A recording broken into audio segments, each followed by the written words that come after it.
전원책과 함께하는 출근길 시사 프로그램 출발 새아침.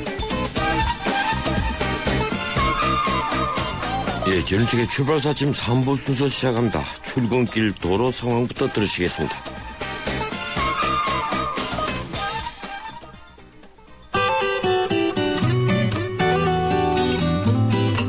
목요일 아침 서남 지역에 빨간불이 들어와 있습니다. 서해안고속도로 외곽 방면 이미 마무리된 사고의 영향으로 서부간선도로가 성산대교 남단부터 속도가 떨어져서 외곽 쪽으로 거의 전 구간이 서 있다 싶습니다. 그래서 제가 우회하시라고 말씀을 드렸는데요. 이제 그 우회도로도 밀리기 시작합니다. 안양천길 외곽 방면으로도 이제는 우회 차량으로 오목교 이전부터 정체가 되고 있습니다. 안양천길에도 조금 전에 사고가 났습니다. 고척교 쪽으로 광명시내 광성초등학교 삼거리 2차로 부근에서 화물차 3대가 부딪혔는데요. 조금 전에 난 사고기 때문에 후미 구간으로 밀리고 조금 더 주의 운행이 필요합니다. 끝으로 한강 다리 중에서는 한강대교가 역시 남단에서 북단 가는 길 사고 때문에 불편하다는 점 기억해 두셔야겠습니다. 출발 새아침 교통정보였습니다.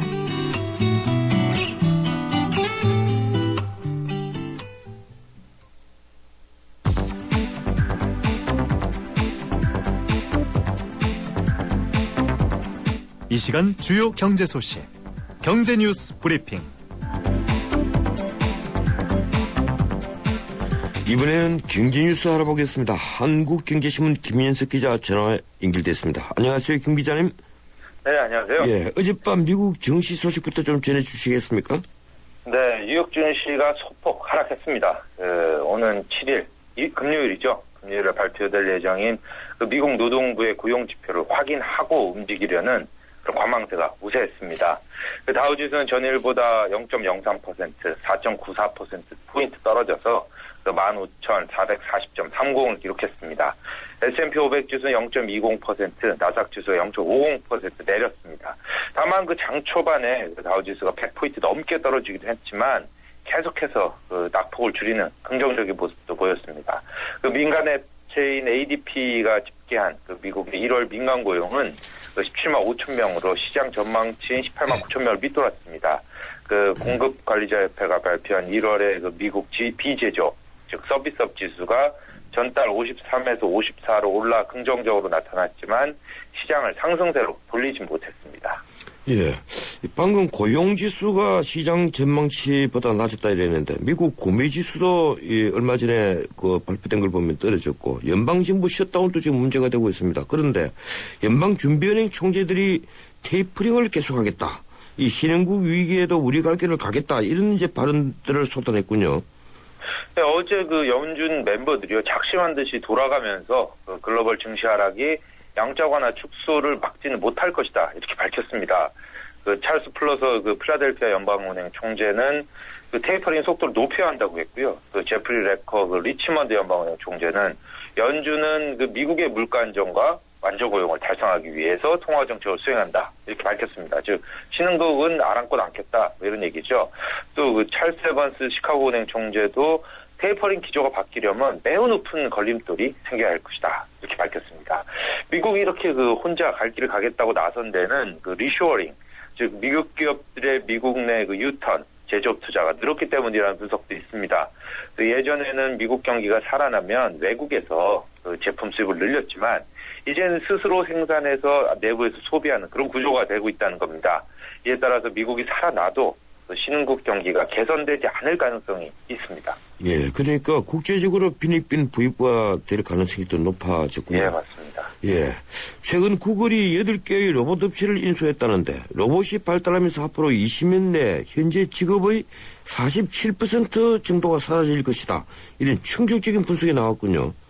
네, 세계적인 칼럼니스트죠. 마틴 울프 FT, 파이낸셜 타임즈 칼럼니스트가요. 5일자에 2차 로봇 혁명이 임박했다는 칼럼을 썼습니다. 이 글을 보면 전문가들이 로봇의 발전으로 앞으로 많은 직업이 없어지고 빈부격차가 더 심화될 수 있다 이렇게 보고 있습니다. 칼 프레이 옥스퍼드대 교수는 회계사나 비행기 조종사 등 현재 직업의 47%가 20년 내 사라질 가능성이 높다 이렇게 전망했고요.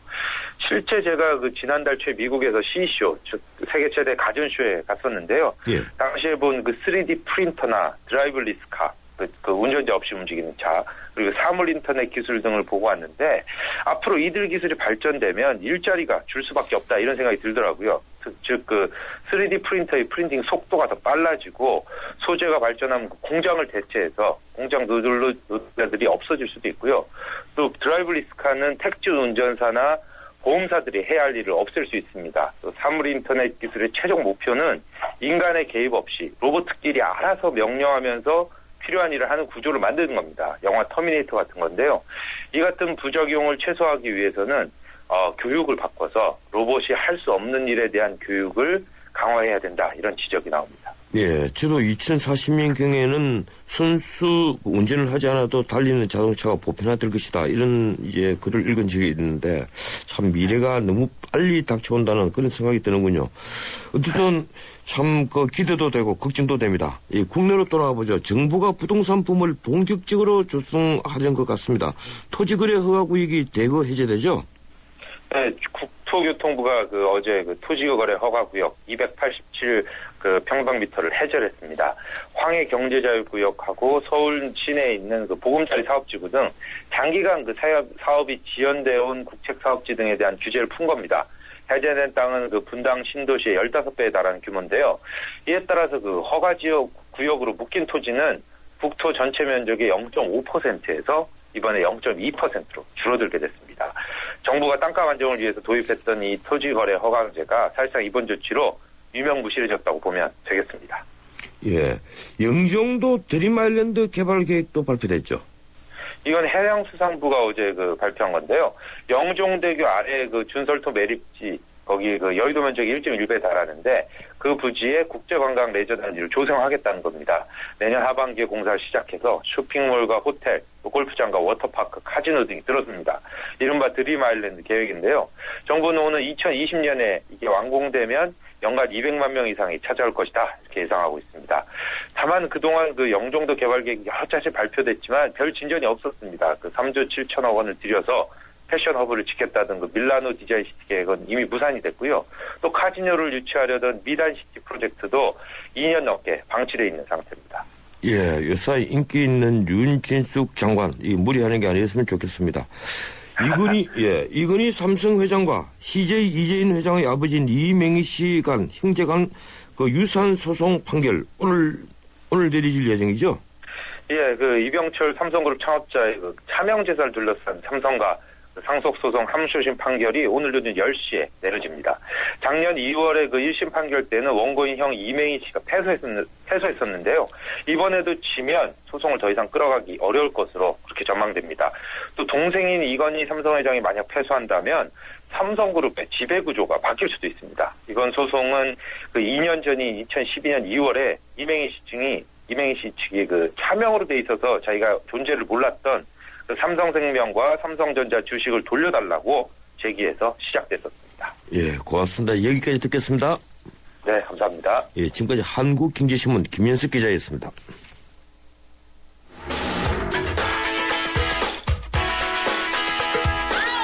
안녕하세요. 배우 손창민입니다. 매일 아침 출근길을 밝혀주는 세상살이 길잡이. 여러분은 지금 저와 함께 YTN 라디오 전원책의 출발 새 아침을 듣고 계십니다.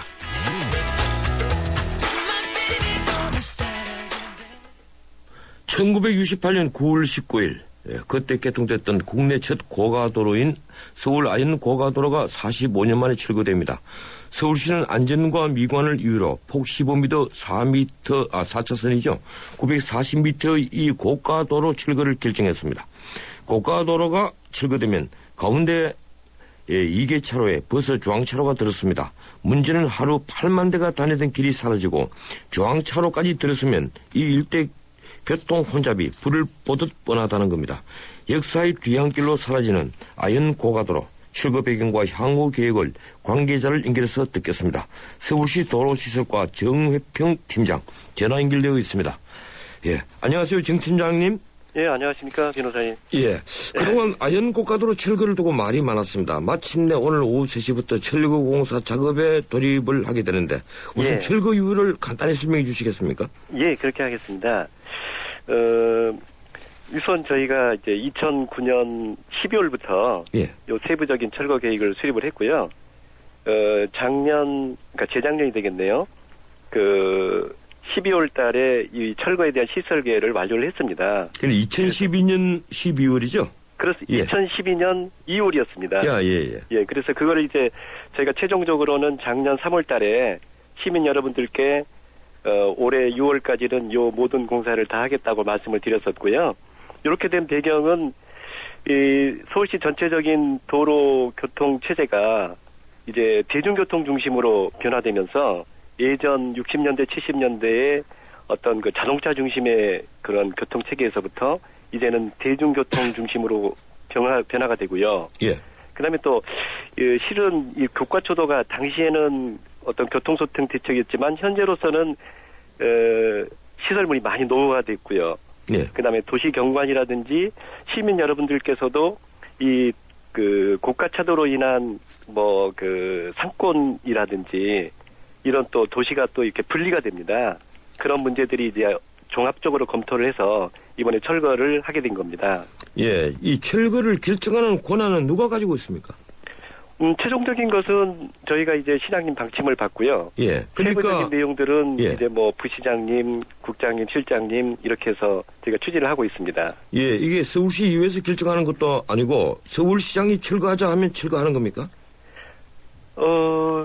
이제 시장님께서 여러 상황들을 고려를 하시죠. 예. 그런 부분들에 대해서는 저희가 이제 그렇게 결정되어지는 과정에 여러 정보들과 이렇게 판단하실 수 있는 실무진에서의 여러 종합적인 것들을 검토를 해서 예. 이제 시민 의견을 반영해가지고 하시는 겁니다. 예. 지금 홍은 고가차도, 예. 그리고 또 이천동으로 들어가는 이 고가도로, 이거 다 뜯어내고, 그리고 예. 지금 아영 고가도로를 이제 뜯어내는데, 이런 역사적 도시 시설물을 철거할 때는 시민들 의견을 광범위하게 수렴해야 하는 절차가 있어야 되지 않습니까? 당연히 그렇습니다, 변호사님. 예. 그래서 저희가 이렇게 갑자기 이런 일들을 하는 건 아니고요. 예. 적어도 몇 년 동안 의견도 청취를 하고 또 주변의 상황들도 고려를 하고 그래서 하는 것이기 때문에 갑자기 저희가 어떤 철거를 결정한다든지 그런 건 아닙니다. 예, 그런데 제가 아직까지 의견 수렴한다는 얘기를 들어본 적이 없고, 제가 예. 어제 택시를 탔었는데, 예. 택시기사, 운전기사분도 똑같은 말씀을 하시는 거예요. 왜 우리 택시기사들이 한 번도 의견 수렴을 하지 않을까? 예, 거기에 대해서 궁금해 합니다. 그럼 의견 수렴은 어떤 절차를 통해서 하는 겁니까? 택시 기사분 한 분 한 분들까지를 의견 수렴 못한 것에 대해서는 죄송스럽고요. 예. 근데 이제 여러 절차들이 있습니다. 그런데 공청회라든지 또 아니, 글쎄, 문제는요. 예. 그런 공청회라든가 절차 수렴하는 것이 그냥 요식적이고 일반 시민들이 모르는 상태에서 진행이 되니까 예. 일반 시민들이 어느 날 깜짝깜짝 놀라는 거예요. 여기 있던 고가도로가 왜 사라지고 없지? 이런 식이 된다는 겁니다. 예. 그런 측면도 없지 않아 있는 것 같습니다. 예. 어쨌든 정밀 안전 진단 결과를 제가 언론을 통해서 확인을 해보니까 보수 보강공사에 80억 원이 들고 그리고 매년 유지 관리비에 4억이 든다 이렇게 되어 있을 때다. 그렇습니다. 예. 그렇더라도 이 도로를 이용하는 차량이 하루 8만 대 이르는 점을 감안한다면 네. 철거를 좀 제고해 볼 필요가 있었지 않습니까? 물론 변호사님 말씀하신 대로 그런 부분들까지도 저희가 이제 면밀히 검토를 했는데요. 예. 실제로 이제 철거를 하고 중앙차로를 설치하고 또 양쪽에 이제 3차선, 3차선, 6차선이 또 확보가 됩니다. 예. 이런 걸 통해서 볼 때 전체 차량에 불편을 끼치는 부분은 자동차 예. 중심의 차량이 한 10% 정도 감소되는 걸로 저희가 이제 조사가 됐거든요. 예. 그렇게 보면 대중교통 측면에서는 이제 출퇴근 시간이라든지 이럴 때에는 오히려 시민 여러분들께 좋은 그런 교통 정책이 될 것 같습니다. 예, 돈 80억이 아까운지 이게 고가도로를 뜯는다면서 또 146억 원을 들여서 신촌에서 충정로까지 버스 중앙차로를 설치한다고 나와 있습니다. 그렇습니다. 그렇게 되면 교차로 부근은 이 교통이 더 마비될 것이라는 분석이 벌써부터 나오는데요. 어떤 의견이십니까? 예, 저는 실은 이제 시설물 유지 관리를 담당하고 있는 담당 팀장이고요. 예, 그렇군요. 교통 분야에 대해서는 이제 그 담당 부서들이 따로 있는데 제 개인적인 생각으로는 교통 그 흐름 자체는 큰 문제가 없는 걸로 제가 알고 있는데 자세한 내용들을 이제 담당과에서 또 이렇게 검토를 하고 혹시 차후에도 계속 모니터링을 하기 때문에 문제가 있다면 추가적인 대책을 수립을 할 겁니다, 변호사님. 차후에 모니터링에서 문제가 나온다 하더라도 고가도로를 다시 지을 수는 없지 않겠습니까? 그래서 제가 이제 드리는 의견인데, 어떻든 제가 이 택시 기사들 얘기를 하나 좀 전달해 드리겠습니다. 이왕 말이 나온 김에 버스 중앙차로에 대한 의견인데요. 이 버스 중앙차로가 서민들이 이용하는 버스 통행에 대단히 편리한 제도인 것은 다들 알고 있습니다. 네. 그런데 평소 번잡하지 않아서 버스와 승용차가 다 잘 다니던 도로, 근데 그 연세대 있는 쪽에서 수세까지 가는 길, 이런 길에 왜 버스 중앙차로를 만들어서 하루 종일 막히게 만드느냐, 이런 불평을 말씀하시는 기사들이 아주 의외로 많았습니다. 어떻게 생각하십니까? 그래서 아까도 말씀드렸던 것처럼 일부 이제 택시를 이제 하시는 우리 분들께서는 불편하신 분들도 있을 겁니다. 아니, 택시뿐 아니고 승용차 몰고 가는 이 서민들도 승용차를 타야 될 경우가 있거든요. 그러시겠죠. 그럴 때 하루 종일 막히면 불편하죠. 그래서 잘 뚫리던 길들이 말입니다. 그런 부분들이 이제 아까도 말씀드렸던 것처럼 교통 이제 전문 분야 소관이기 때문에요. 제가 그 부분에 대해서까지는 이렇게 자세하게 적절하게 답변을 못 드릴 것 같습니다. 죄송합니다. 그러면 좀 전달해 주십시오. 이 버스 기사들뿐 아니고 많은 사람들이 의견이던데, 근데 마포대로와 양화대로 이쯤 아름드리 가로수까지 뽑아가면서 길을 아주 휘어지게 만들어가면서 버스 중앙차로를 만들어서 잘 뚫리던 길이 하루 종일 막힌다. 이런 불평들이 굉장히 많이 있습니다. 이명박 대통령 때 중앙차로를 9개를 만든 걸로 알고 있는데, 이 오세훈 시장 이후로 중앙차로가 26개인가 7개인가 늘어났죠? 만들 때도 조심해서 만들고, 또 뜯는 것도 조심해서 좀 뜯었으면 좋겠다는 그런 생각입니다. 어쨌든 고가도로 통행이 오늘 오후 3시부터 이제 통제가 되고, 8일부터 본격적으로 공사가 시작되죠? 그렇습니다. 공사 기간은 언제까지입니까?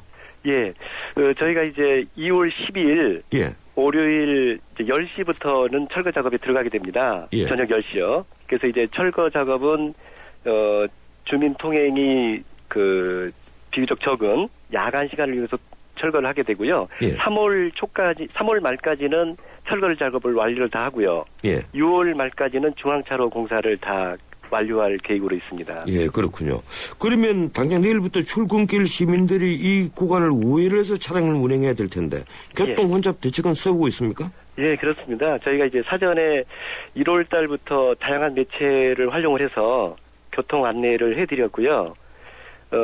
현재 각 교차로상이라든지 이런 데서는 약 575개 정도의 교통 안내 표지판 등을 설치를 해서 안내를 해드렸고요. 그 다음에 또 공사가 진행되어지는 주변에 모범 운전자들을 배치를 해서 한 700명 정도가 배치가 됩니다. 그래서 이제 차량의 원활한 소통을 위해서 최대한 저희가 대책을 수립해서 추진을 하고 있고요.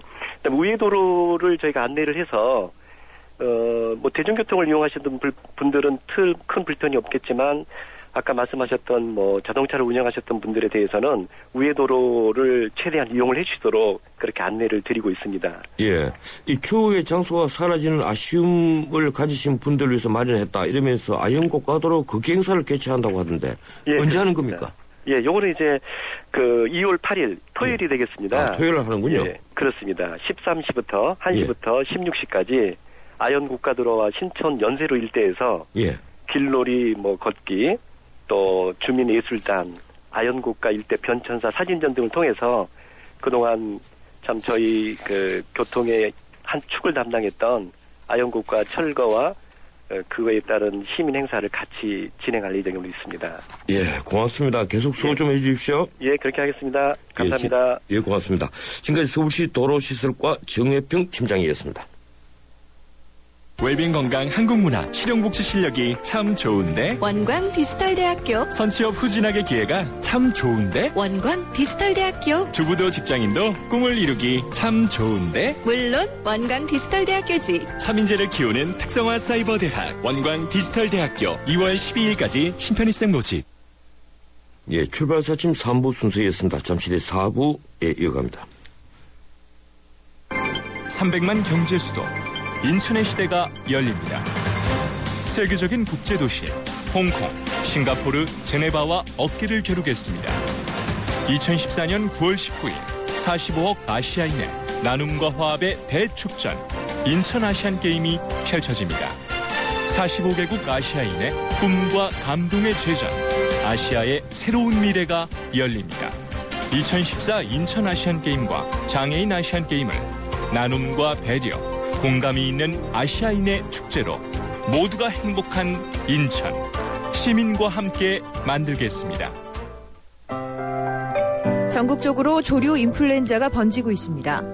닭과 오리 등을 통해 직접 전염되기도 하지만 사람을 통해서 또 운반 차량을 통해서 전염이 되기도 하는데요. 가급적 농장 출입을 자제해 주시고 출입을 할 때는 반드시 소독을 철저히 해주시기 바랍니다. 닭과 오리들이 갑자기 사료를 적게 먹거나 졸음 증상 혹은 폐사를 보일 경우에는 경기도나 일선시군 가축 방역기관으로 신고해 주세요. 방역을 위해 출입 차단과 이동 제한 등의 불편이 있겠지만 추가 확산을 막기 위한 것이니 적극 협조해 주시기 바랍니다. 지금까지 세계 속의 경기도에서 알려드렸습니다.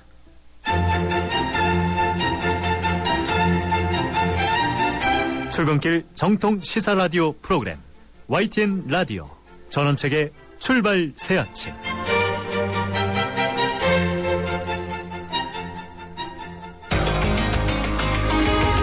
우리 사회를 달구는 뜨거운 이슈를 추적합니다. 출발 새 아침 이슈 포커. 예, 전직의 출발 새 아침 4부 순서 시작합니다.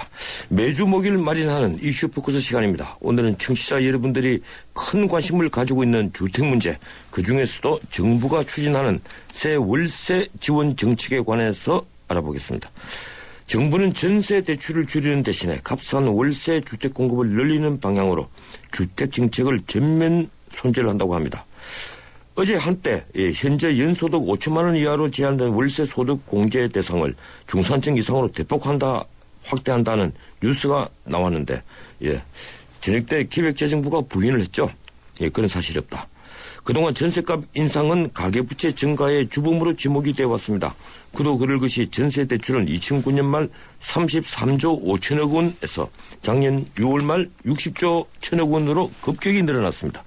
이번 정부 정책 변화는 궁극적으로 전세 중심의 임대 구조를 시대 흐름에 맞춰 월세 중심으로 바꾸겠다는 겁니다.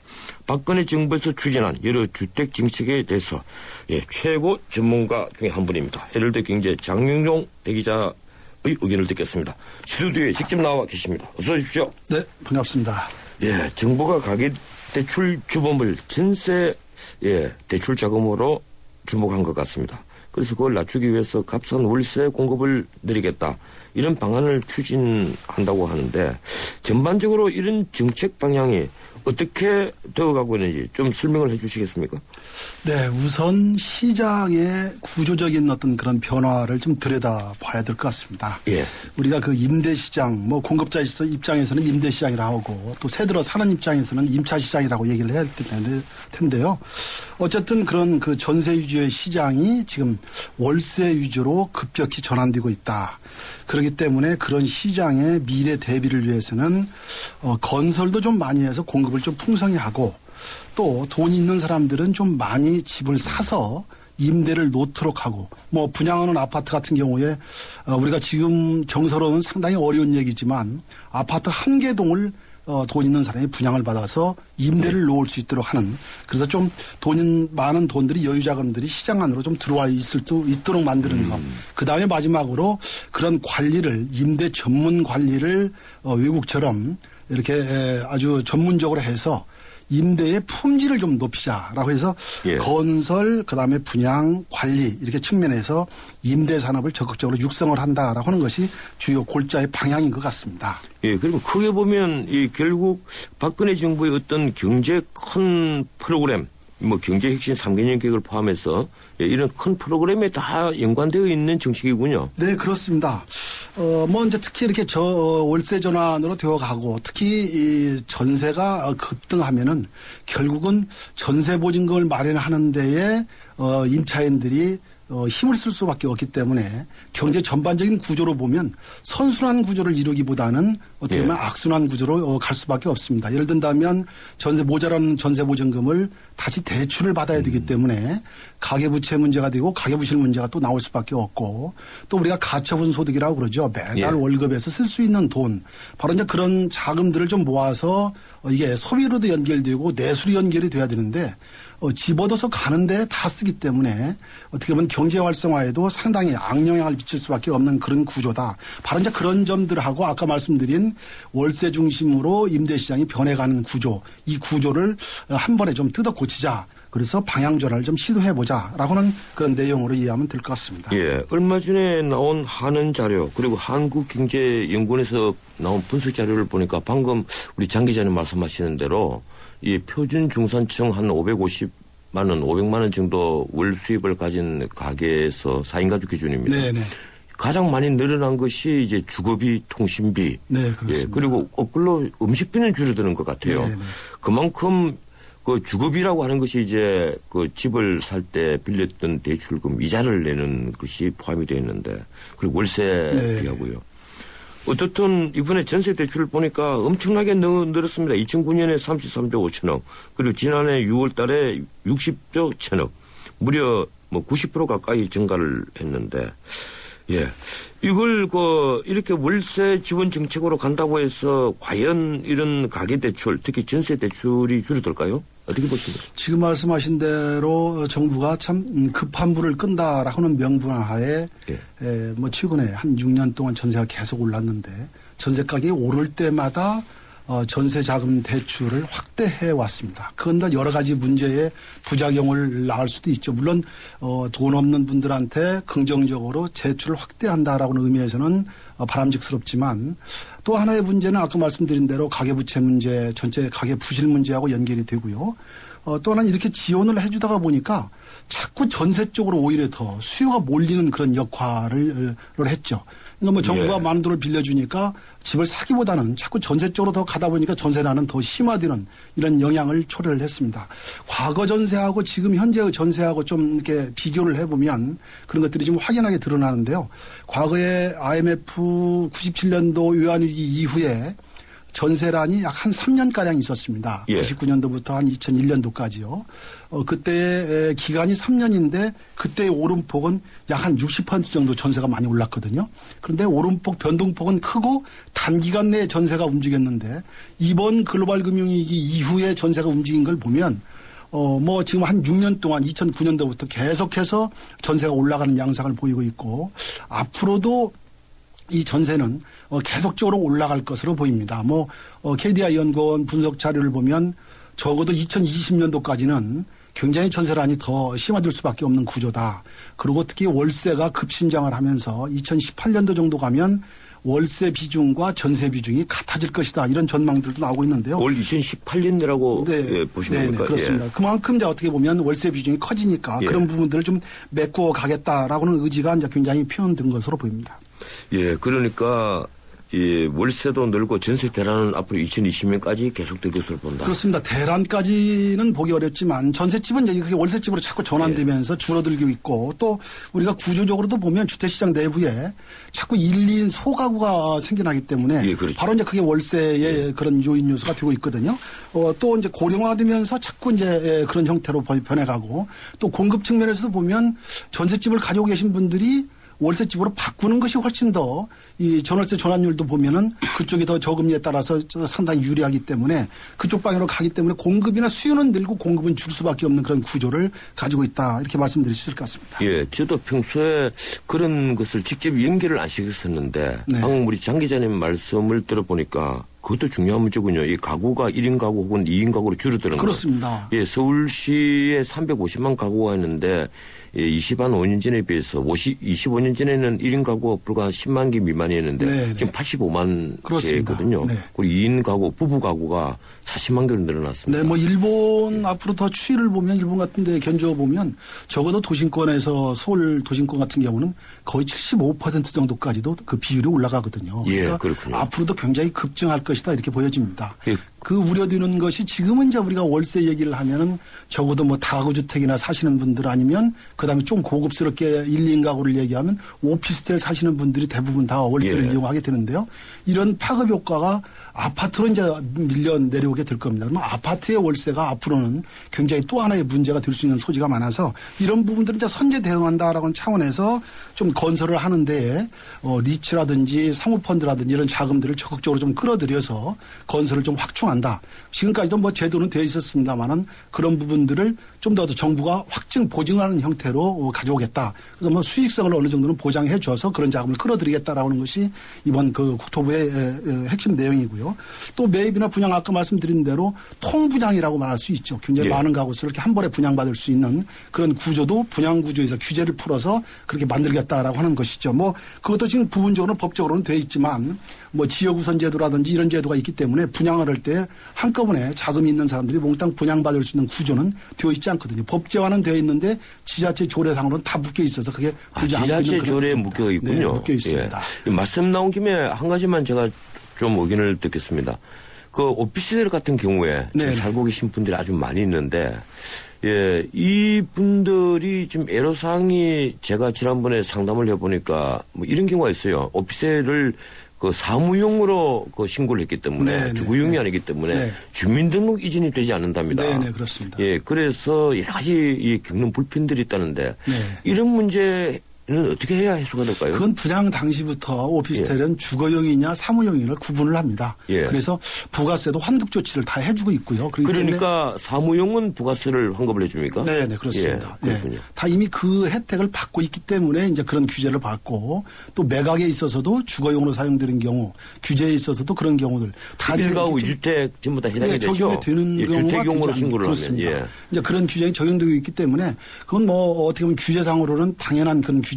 팔을 때도 역시 마찬가지 적용이 되기 때문에 어쩔 수 없는 규제다. 뭐 주거용으로 신고를 사전에 했더라면 주민등록도 충분히 이전이 다 예. 가능하도록 되어 있기 때문에 이제 그건 법적인 체제에 따라야 될 것으로 이렇게 보여지는데요. 어쨌든 앞으로의 임대 관리가 지금 오피스텔 위주로 많이 자체 위주로 관리되어 있지만 일본 같은 경우들을 보면은 뭐 임대 관리의사가 한 25만 가구, 30만 가구씩을 관리를 하고 있거든요. 아, 그렇군요. 그러니까 이제 예. 우리도 좀 적극적으로 임대 관리하는 회사가 임대 산업이 좀 육성이 된다면 전문적인 좀 관리가 돼서 어디 뭐 저 난방이나 수도 어디 고장 났다 그러면 제때 와서 좀 고쳐주고 예. 지금은 집주인이 일일이 다 그 부분들을 만져줘야 되는 그런 상황들이기 때문에 품질 서비스를 제대로 받을 수 없는 그런 구조죠. 이번에 정부가 이렇게 방향 전환을 시도하는 것 중에 사실은 전세란을 이게 과연 해소할 거냐 이런 부분에 있어서는 상당히 단기적으로는 의문이 있죠. 여전히 뭐 장기적인 방향은 이렇게 간다순 치더라도 전세난을 해소하기에는 상당히 역부족이다는 게 큰 문제점으로 지적될 수 있을 것 같고요. 그런 부분들이 이제 매매 수요로 뭐 공용 모기지라든지 매매 수요로 정부가 유도를 해 간다고는 하지만 단기적으로 전세난을 해소하기는 좀 힘들 것이다 이렇게 보여지고 또 우리의 사회 구조상으로도 보면 아직도 그 집을 여러 채 가지고 있는 사람, 그 사람에 대한 인식이 정말 좋지 않은 게 사실이거든요. 예, 현재 그러나, 그렇죠. 네네. 예. 그러나 이제 주택시장 구조적으로 보면 돈 있는 사람은 좀 여러 채를 사서 예. 그게 다 자기가 집을 살고 있는 것이 아니기 때문에 나중에 세금만 정확히 매겨서 정말 최저인 캐피탈 게인의 어떤 부분들만 정확히 세금으로 환수할 수 있다면 그리고 투기만 그런 부분, 막는다면 네, 그렇습니다. 예. 그런 부분만 제어된다면 집을 좀 여러 채 사서 임대도 놓고 월세도 놓고 전세도 놓는 이런 구조를 좀 용인하는 쪽으로 가야 되는데 아직까지는 사회에서 그런 부분들에 대한 용인이 쉽지 않은 것 같습니다. 그래서 자금 유입이 시장 안으로 들어오지 않기 때문에 뭐 그렇다고 해서 정부가 재정을 투자해서 대량으로 지을 수도 없는 지금 그런 구조를 가지고 있죠. 뭐 아시다시피 LH공사의 지금 재정 부실 문제가 심각한 그런 상황들이고 뭐 전체 부채 비율 200%를 넘어가는 이런 상황들이기 때문에 굉장히 어렵죠. 그러다 보니까 이제 궁여지책으로 민간 자본을 끌어들여서 좀 니치나 상업펀드를 끌어들여서 좀 지차 그리고 나중에 임대 기간이 끝나면 뭐 LH공사에서 사준다. 또 국민연금에서도 좀 거기 같이 국민대 기금에서도 같이 좀 넣자 예. 뭐 이런 부분들이 이제 되고 있는데요. 자칫 또 이 부분에서도 좀 잘못될 수 있는 것이 지금 우리 민자 고속도로 건설을 해서 비싼 요금 내고 지금 뭐 곳곳에서 주민들 반발하고 있지 않습니까? 또 그리고 뭐 결국은 부실 나는 부분들이나 또는 손해나는 부분들은 정부가 지금 보상해주고 있어서 그것도 또 하나의 문제인데 자칫 BOT 방식으로 또 건설을 하거나 자금을 끌어들여서 많은 수익 보장, 이 보장이 또 이렇게 크레딧이 되어버린다면 자칫 잘못하면 또 하나의 문제점이 될 수 있기 때문에 그 경계선을 결정하는 것이 굉장히 중요하리라 봅니다. 예, 일단 이 정부의 발표를 보면 이 전세는 우리나라 특유의 제도다. 뭐 이렇게 하면서 앞으로 전세를 줄이겠다는 방침을 확고히 쓴 것 같아요. 네. 예, 그런데 지금 그 전세 공급이 줄어드는 것은 이 지난번에도 이 자리에서 한번 논의가 됐지만은 이 낮은 이자율로 인해서 집 가진 사람들이 전세를 놓아봤자 결국 그 이자는 얼마 되지 않는데 이 비싼 재산세 네. 특히 뭐 강남 같은 경우에는 종부세까지 내고 나면 뭐 남는 게 없지 않느냐. 그럼 그 대책으로 이 전세 공급자에게 오히려 1가구 2주택, 3주택 이걸 나무랄 것이 아니라 재산세를 좀 할인해 주는 방법. 네네. 그런 것이 전세 공급을 늘리지 않겠느냐. 이런 얘기들 하는 분이 계속 지금 늘어나고 있습니다. 어떻게 네, 보십니까? 그건 뭐 저도 동의하는 바입니다. 아까 말씀드린 대로 다주택자에 대한 어떤 그런 부분들을 정부가 좀 규제상으로는 풀어야 예. 적어도 아직 인식은 못 간다 하더라도 정부가 좀 사전 조치로 그런 부분들이 나와야 종부세라든지 이런 부분에서 좀 제외시켜줘야 적극적으로 그런 전세 물량들이 나올 것으로 보입니다. 그렇지 않으면 역시 이제 전월세 전환율 같은 경우들이 6% 7%대에 달하면 지금 7%. 네, 그렇습니다. 그렇죠. 그렇게 예. 된다 그러면은 월세로 바꿔서 뭐 금리는 3%밖에 되지 않기 때문에 월세로 자꾸 바꾸는 수요가 생겨날 수밖에 없는 그런 구조를 가지고 있고 그렇다 보면 전세 수요는 뭐 집 사기보다는 좀 눌러 앉아서 전세로 눌러 앉고 싶은 그런 욕망들이 강하죠. 뭐 수치적으로도 전세 비용과 자가주택을 가지고 사는 비용을 비교해 보면 전세 사는 비용이 한 67%밖에 되지 않고 있기 때문에 전세 사는 게 유리한 것으로 나오고 있습니다. 지금 월세를 받게 되면 그 기존 받던 전세의 한 몇 %, 어느 정도를 월세로 받는 겁니까? 그러니까 전환율을 계산하면 예, 전환율. 6% 정도 되는 거죠. 예, 7% 그렇죠. 되는 거죠. 예. 그러니까 훨씬 더 그것이 월세가 전월세 유리한 전환율이라고 거죠. 표현하는 거죠. 그렇습니다. 예.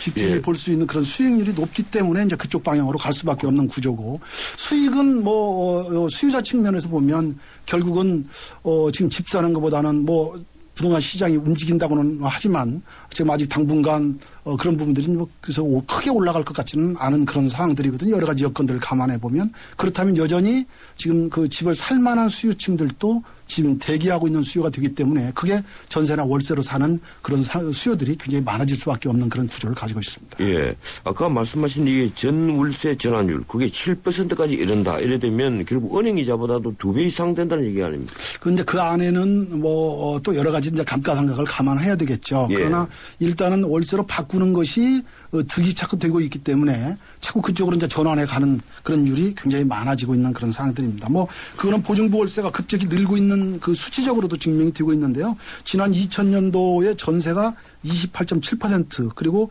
보증부 월세가 10% 내외였습니다. 그런데 예. 지금 2010년 인구 센서스 조사한 결과를 보니까 18% 정도로 늘어났습니다. 보증부 월세가. 그러니까 굉장히 보증부 월세가 늘어난 걸로 보이고 최근 들어와서도 2013년도 통계치를 보니까 월세가 한 39% 정도 되거든요. 근데 전세가 67% 정도 이 정도 수준 머물고 있는 그 상황이기 때문에 낮아진 수치에 감안하면 월세는 33%에서 39% 정도로 굉장히 높아지고 있는 최근 3년 사이에도 높아지고 있는 경향을 보이고 있습니다. 예, 그래 계속 높아지면 아까 말씀하신 대로 2018년경 되면 거의 비슷해지다가 네네. 결국 이제 역전이 되겠군요. 그렇죠. 앞으로 그렇죠. 월세가 더 네. 많아지고 전세가 그런 더 구조는 아마 선진국 경제의 형태로 예. 갈 때 지금 앞서간 선진국들의 주거 이 패턴들을 보면 뭐 다 우리나라만 전세 시장이 이제 존재하는 그런 상황들이지만 월세 시장 구도로 다 가 있거든요. 그러니까 그 월세 시장 구도로 우리도 자연스럽게 쫓아갈 수밖에 없는 그런 구도가 되어 있다 이렇게 봐야 될 것 같습니다. 예, 하긴 미국 법률가들이 우리나라 와서 일하는 분들은 전세라는 걸 이해를 하지를 못한답니다. 그렇죠. 네, 그렇습니다. 자기들은 보증금을 내놓고 월세가 계속 깎여 나가는 우리가 네. 흔히 말하는 깔세라고 표현하죠. 그렇습니다. 그런 것에 너무 익숙해져 있는데 돈을 한꺼번에 많이 주면 한 푼도 주지 않아도 되느냐 네. 이러면서 깜짝 놀란다고 그래요. 그렇습니다. 네. 예.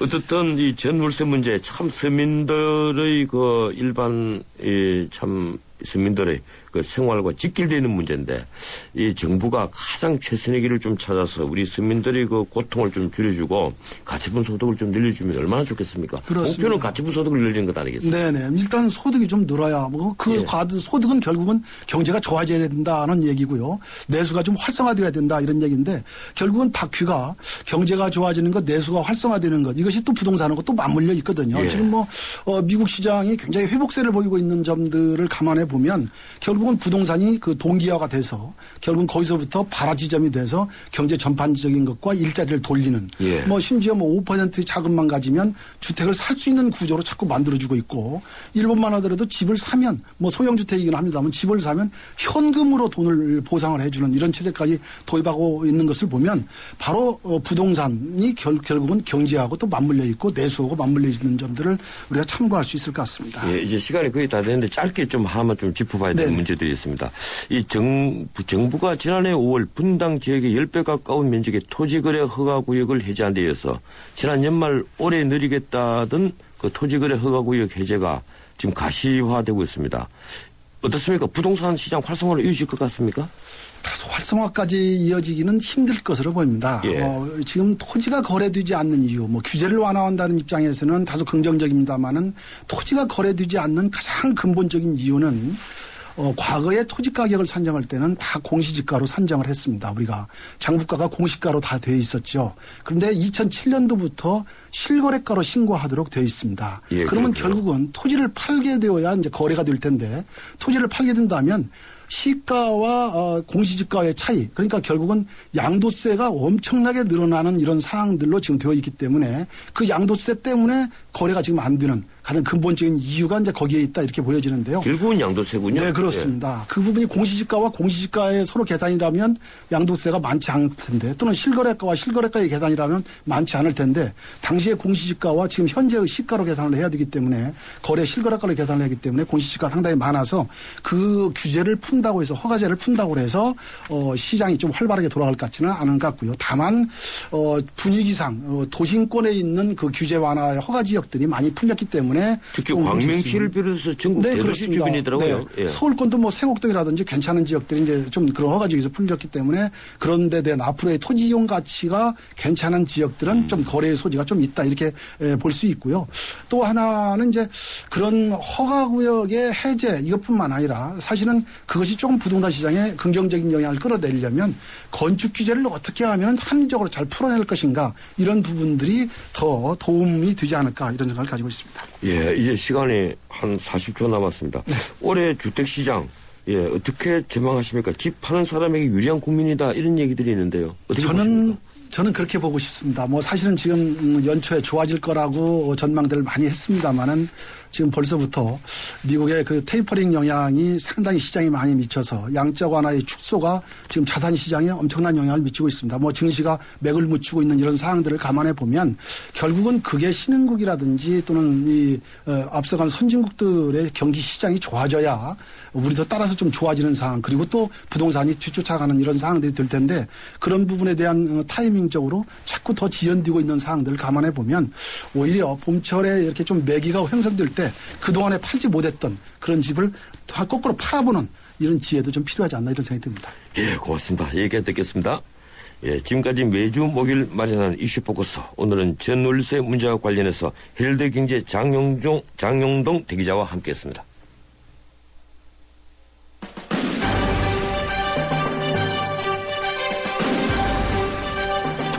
한 사람이 부자가 되는 것은 여러 원인이 있습니다. 타고난 재능과 노력으로 부자가 되기도 하고 부자 아버지를 만난 것처럼 자신과 상관없이 우연히 부자가 되는 경우도 있습니다. 복권에 당첨되는 것처럼 행운이 깊어서 부자가 되는 수도 있습니다.